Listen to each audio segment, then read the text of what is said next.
Assalamualaikum warahmatullahi wabarakatuh. Waalaikumsalam. Selamat siang para teman sejawat dan yang ada di Jawa Timur dan Surabaya dengan sendirinya.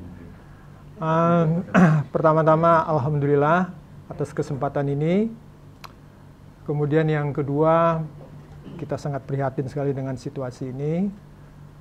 Dan 4 pembicara sebelumnya, jadi Prof. Usman dengan tampilan klinis, kemudian Prof. Sucipto itu pada level biomolekuler, kemudian Prof. Amin yang khusus dengan pneumonia ini, dan Prof. Rita ini sangat semangat sekali. Nah, ini saya yang bagian tadi diutarakan oleh moderator untuk ibu hamil, sangat terbantu dengan presentasi 4 yang di depan ini. Jadi insya Allah lebih mudah ya. Dan kita tidak bisa membayangkan tadi yang dijelaskan semua itu adalah individu yang tidak hamil.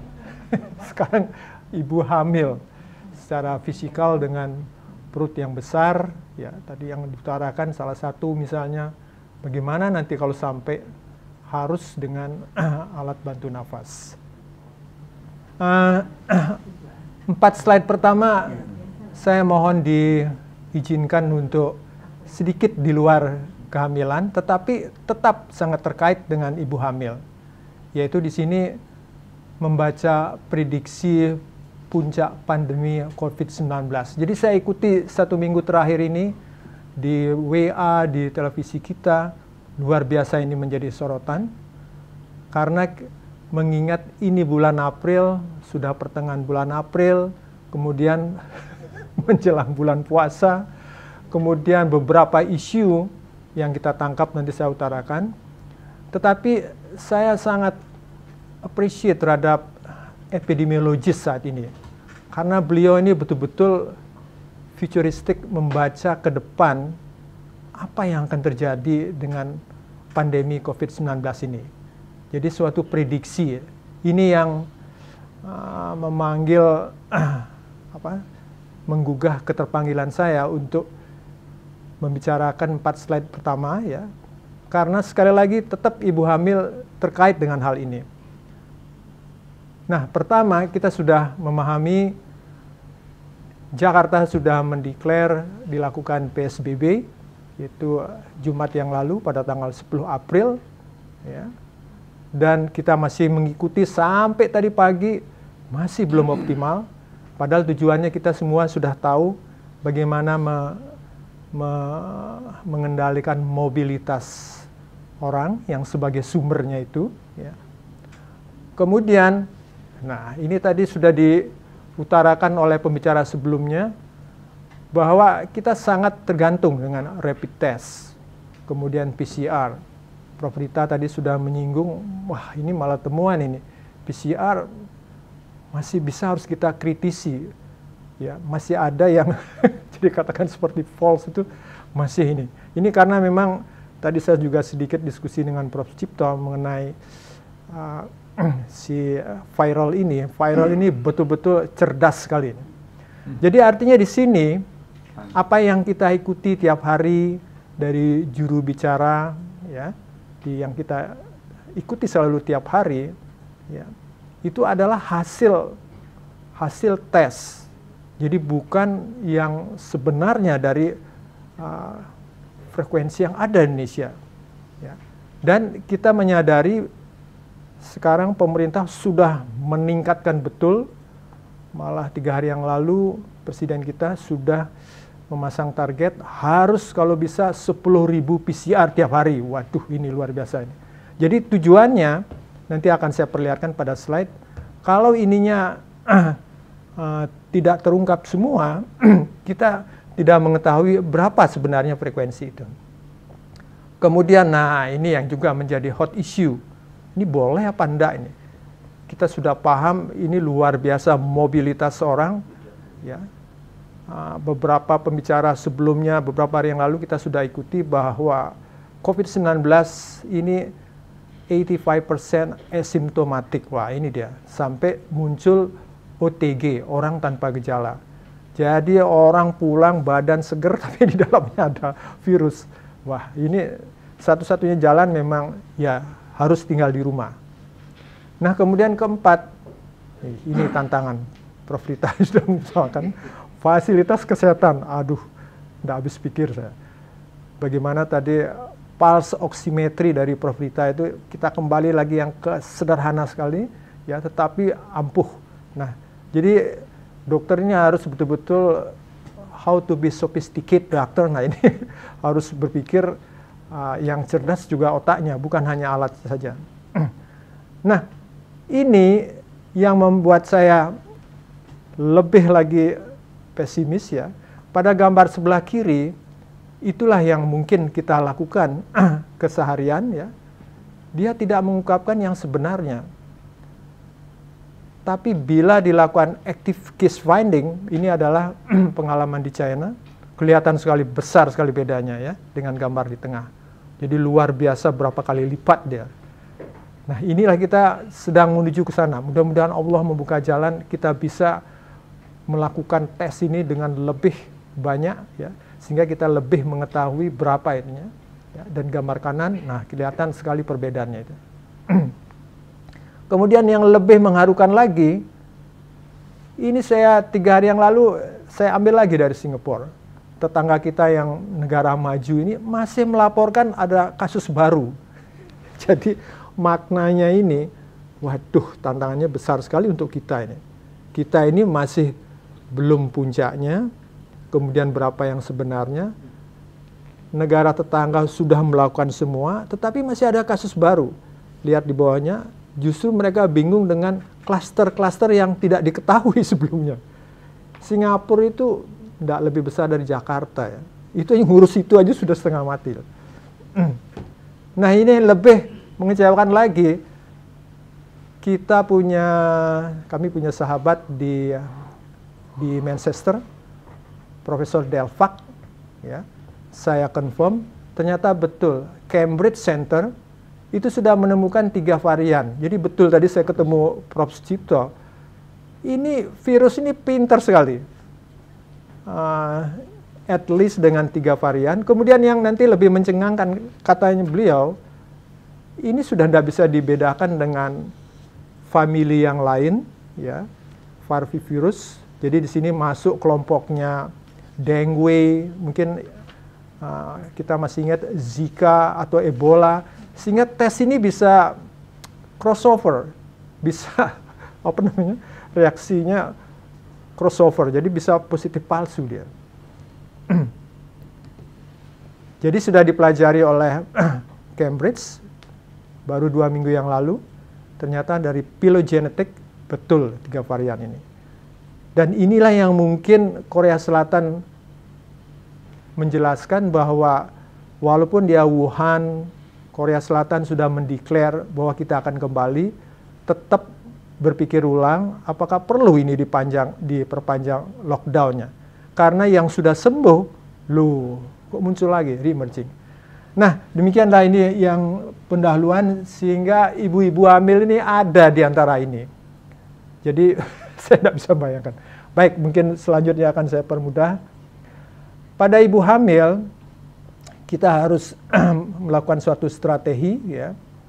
Pertama akan saya bagi dulu pada yang keseharian, yang pada katakanlah low risk, ada high risk. Low risk ini, ya, bagaimana harus kita menyikapinya ini. Awalnya, filosofinya, siapa mereka ini, ibu hamil ini? Ibu hamil ini sebenarnya adalah suatu individu dengan imunokompromis.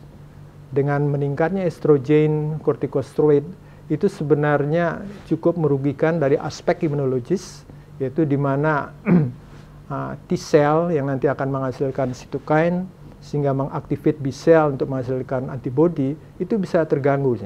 Selain juga dalam 9 bulan 10 hari, physiological adaptive. Nah, sekarang ini dokter psikiatri laku betul ini, soalnya psikosomatis banyak sekali. Nah, ini ibu hamil ini seperti ini, bagaimana nasib saya dengan COVID ini? Kemudian WHO, saya ambil yang terakhir dari NICE, dari RCOG. Satu, untuk yang low social economic group cukup dikurangi kontrolnya. Ya, kita bisa ini, nanti saya akan secara cepat mempresentasikan dari POGI. Ya. Jadi di sini ada beberapa yang bisa kita potong, ya. Tidak perlu ini pada yang low risk, tidak perlu sebanyak sebelumnya, ya. Jadi di kita itu setelah menentukan last menstrual period, kemudian kapan estimate date of confinement, kemudian umur kehamilan, jadi tetap kita ada di sana. Nah, bagi ibu yang high risk women, nah ini. Ibu yang memang sebelum hamil sudah diabetes. Ibu yang mempunyai penyakit jantung, ini tinggi nih di Indonesia. Ya, penyakit jantung kita ketahui, saya kasih contohkan ada 3, yaitu pada yang congenital, kemudian acquired, dan satu lagi sekarang sedang meningkat yang disebut postpartum cardiomyopathy. Ini kalau hamil, aduh tidak bisa terbayang. Lupus. Nah, ini lupus saja ndak hamil aja sudah susah. Apalagi hamil, ya. Ini suatu penyakit autoimun. Jadi nanti ini tadi yang dijelaskan Prof. Rita, saya sangat sedih. Nah, terus yang ini kita ketahui semua penyebab utama tingginya angka kematian ibu itu preeklamsi. Ya, the major complicate of preeclampsia is not other than much easy to say. What is that? Langidem. Ini masih saudara sepupunya pneumonia. Jadi ini langidem apa pneumonia nanti atau preeklamsi kena COVID cepat sekali. Kemudian TB, ya, dan yang lainnya. Lalu bagaimana strateginya?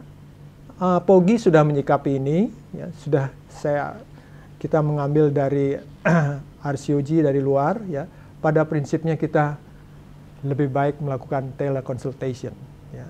RI1 4 hari yang lalu sudah mengumumkan bagaimana telemedicine. Nah, di sini dia. HP ini memang harus dokter ini diuji nih. Dokter ini diuji, ya. HP itu harus dibuka dengan sabar, harus melayani semua. Ya. Itu jadi konsultasi bisa berlangsung di sini. Jadi di sini kita bisa menghemat tenaga, menghemat waktu dan tidak melakukan mobilitas. Jadi kita bisa melakukan suatu action bila menemui seperti ini, ya. Jadi bila ada muntah, perdarahan, kontraksi, nah ini baru dia. Mungkin saya akan perlihatkan 2-3 menit dari POGI di sini. Di sini rekomendasi penanganan infeksi. Nggak, ini dia. Dari POGI, kita 1 minggu yang lalu, POGI pusat.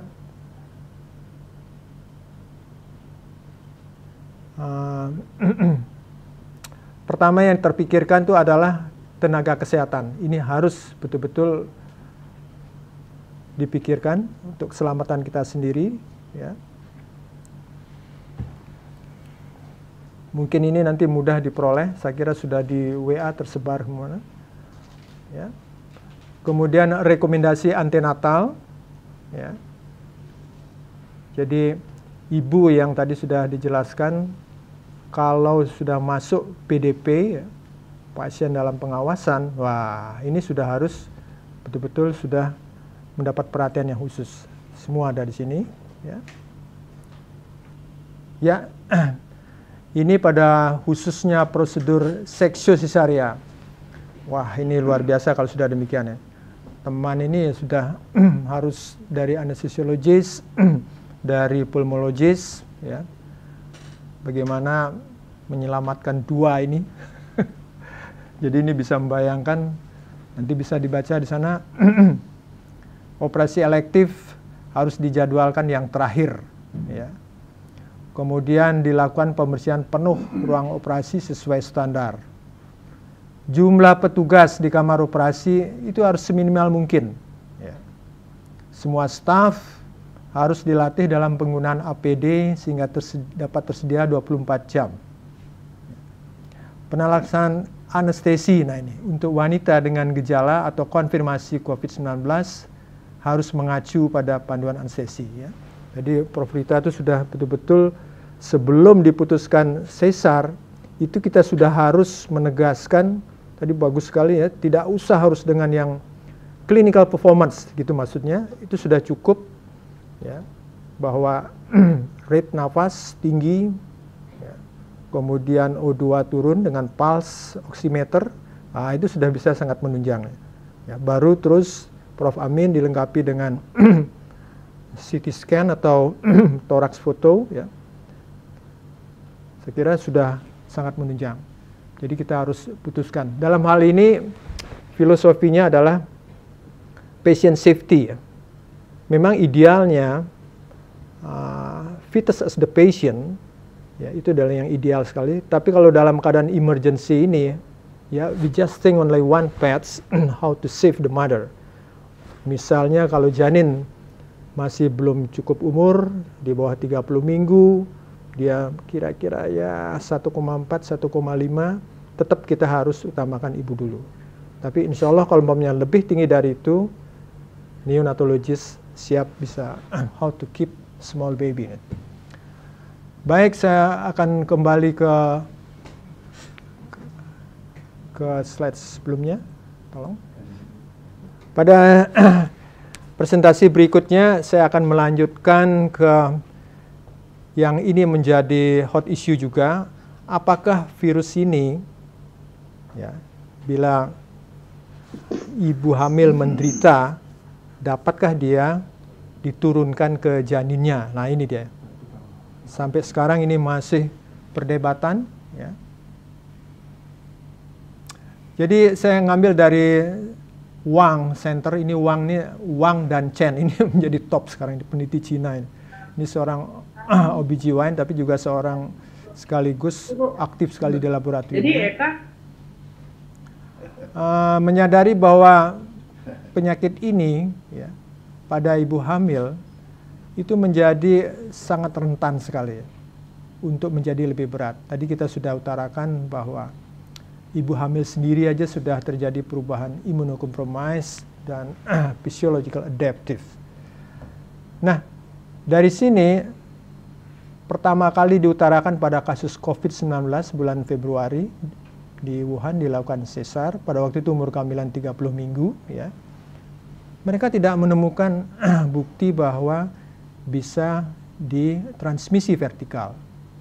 Ya. Dan center ini cukup lengkap melakukan asesmennya. Jadi begini, pada ibu hamil, mereka masih sempat berpikir dari sisi akademik, apakah betul virus ini dapat diturunkan ke janinnya, sehingga dilakukan pemeriksaan yang cukup lengkap, amniosentesis, diambil cairan ketubannya. Kemudian tali pusat pada waktu lahir diambil juga. Jadi bisa dibayangkan bahwa keberadaannya ini betul tidak ada di janin. Sampai diikuti neonatal throat swab. Kemudian sampai breast milk samples diikuti. Mereka menyimpulkan negatif. Tetapi ini dengan catatan hanya cuma berapa kasus. Nah, kemudian peneliti yang lain, ya, sama juga demikian. Tapi tetap juga kasusnya cuma 2, 3. Kemudian mereka terus mencari tahu bagaimana sebenarnya ini. Apakah bisa menyebabkan congenital infeksi? Jadi artinya kalau virus ini bisa ditransmit secara vertikal dari ibunya ke janinnya, kemudian kelak janinnya nanti, ya, kemudian menjadi individu yang dewasa, apakah akan mengandung virus itu demikian? Ini menarik sekali.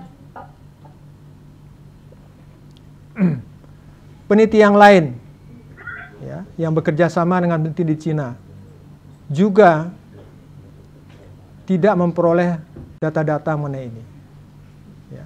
Nah, untuk menjelaskan COVID-19, mungkin Prof. Cipto sebelumnya sudah menjelaskan juga bahwa virus ini punya hubungan famili dengan virus yang sebelumnya itu. Dengan Middle East Respiratory Syndrome. kita masih ingat waktu di Arab. Kemudian dengan severe acute respiratory syndrome. Nah, bagaimana mereka ini? Karena dilihat dari molecular weight-nya, ini dari aspek molekul, ini hampir tidak berbeda. Saya buka hasil-hasil penelitian yang dulu, mereka mengatakan the presence of severe maternal, ya. Kemudian dia evidence of teratogenic never been documented. Mereka menyatakan tidak ada. Kemudian penelitian yang lain pada waktu itu, satu studi di Korea. Babynya ya sehat-sehat saja, tidak ada bukti bahwa vertical transmission. Bagaimana dengan SARS? Ini juga masih familinya juga. Memang betul, setiap ibu hamil dengan penyakit itu filosofinya mesti dua. Penyakit itu akan mengganggu kehamilannya sendiri, kehamilan itu akan meningkatkan derajat penyakitnya. Jadi penyakit mengganggu kehamilan memang terbukti. Pada MERS, pada SARS, itu menyebabkan kehamilan preterm, prematur, menyebabkan IUGR, menyebabkan stillbirth. Tetapi ditransmit dari ibunya ke janin tetap masih menjadi suatu puzzle, menjadi teka-teki. Kemudian di Hong Kong, ya, mereka juga tidak menemukan. Ya. Ini Chen, ini kasusnya lebih banyak, ya. Ada sampai 10 sampai 11, tidak juga, ya. Tetapi kesimpulan peneliti tetap masih ragu-ragu. Mereka padahal pada satu datanya masih belum lengkap. Itu mereka. Ya, jadi demikian. Demikian. Nah, saya ambilkan mungkin ini 3-4 slide yang terakhir. Tetap masih dalam bidang molekuler. Ya, bahwa imunologis menjelaskan virus ini mempunyai suatu binding dengan reseptor pada tubuh kita yang disebut ACE. Namanya kok mirip seperti angiotensin converting enzyme. Nah, reseptor ini ada di mana-mana, terutama ada di sel endotel vaskuler. Nah, ini dia. Pendekatan dengan ini, rasa-rasanya ada kemungkinan dia bisa. Ya, ini dari bidang kami. Ya. Ya. Jadi ini yang tadi saya jelaskan bahwa 3 virus ini dalam satu kelompok family. Ya. Nah, dari bidang saya, bila menjelaskan apakah suatu mikroorganisme, bakteria, viral, bisa memasuki janin, itu harus dengan pendekatan bisa tidak menembus placental barrier. Ini dia. Placental barrier itu adalah, bisa dilihat pada di gambar ini, yaitu akhiran suatu arteria uterina menjadi arteria spiralis, kemudian menyemprotkan darahnya disebut intervillous space. Nah, kemudian berhadapan dengan plasenta, yaitu sel syncytial trophoblast. Ini dia. Jadi yang disebut barrier itu sebenarnya ini. Selama ini secara klasik, kalau kita temukan pada buku-buku textbook, untuk menjelaskan bagaimana dia bisa menembus placental barrier dan akhirnya masuk ke janin, itu dengan molecular weight. Ya. Dengan active transportation. Ya. Dengan pinositosis, ini mulai yang lebih canggih. Nah, sekarang bagaimana untuk virus ini? Virus ini belum tergambarkan di sini, tetapi kalau belajar dari bindingnya pada reseptor permukaan, pada ACE, ya, itu dan ada di sel endotel vaskuler, ya. Syncytial trophoblast itu kaya sekali dengan pembuluh darah, sangat mungkin ya, mungkin di depan hari para peneliti membutuhkan data, ya, akan terungkap memang betul ya apa tidak. Baik, 2 slide terakhir saya kembalikan bahwa rekomendasi mengenai COVID-19 pada kehamilan tentu adalah bagaimana kita berpikir precaution-nya, pencegahannya, ya. Kemudian juga kita harus bekerja multidisiplin. Ini dia, luar biasa. Kemudian terus dilakukan updating mengenai guidance-nya. Kemudian monitoring janin ini secara teknis di Vika bersalin, ya. Kemudian oksigen terapi, Prof. Dita sudah mensupport dalam hal ini. Kemudian empiric treatment dan co-infection ini masih terus mencari-cari, walaupun disebut ada antiviral yang baru, tapi masih terus kelihatan paradoks, kontroversi. Demikianlah saya tutup. Mudah-mudahan dapat bermanfaat. Terima kasih. Assalamualaikum.